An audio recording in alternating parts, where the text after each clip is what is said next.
Hello everyone. Imagine you are a detective in a crime scene, and now from where you will start your investigation? Obviously from the start, right? So in the world of computer, our start from the machine language. Now the question is, what is actually the machine language? Now I am speaking in English, right? This is our language, you all understand. For computer, the machine language for computer there is different language that we can communicate with computer. So one is higher level language, and another is lower level.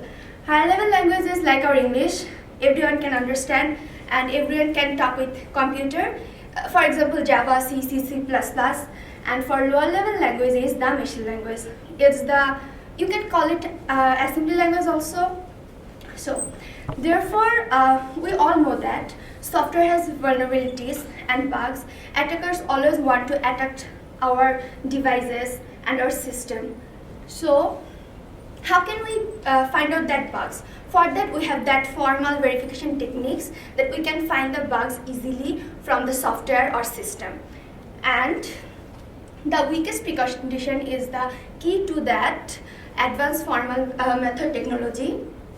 Now our goal is to find out that bug or find out that bug from the assembly language. As I said, weakest precondition, you can think about that. Double checking your house door and windows before going out for your safety. That is the weakest precondition actually for our device. Our main goal is to prove mathematically that weakest precondition is worse for assembly language. Because of that, we can verify that there is no bugs, no errors in the assembly language. There is lots of work have been done previously in the higher level language, but nothing is done for the lower level. So it's kind of innovation for us. And this, for doing this, our main problem was identify the mathematical thing for the assembly language. And if we can prove that, then we can build a secure system.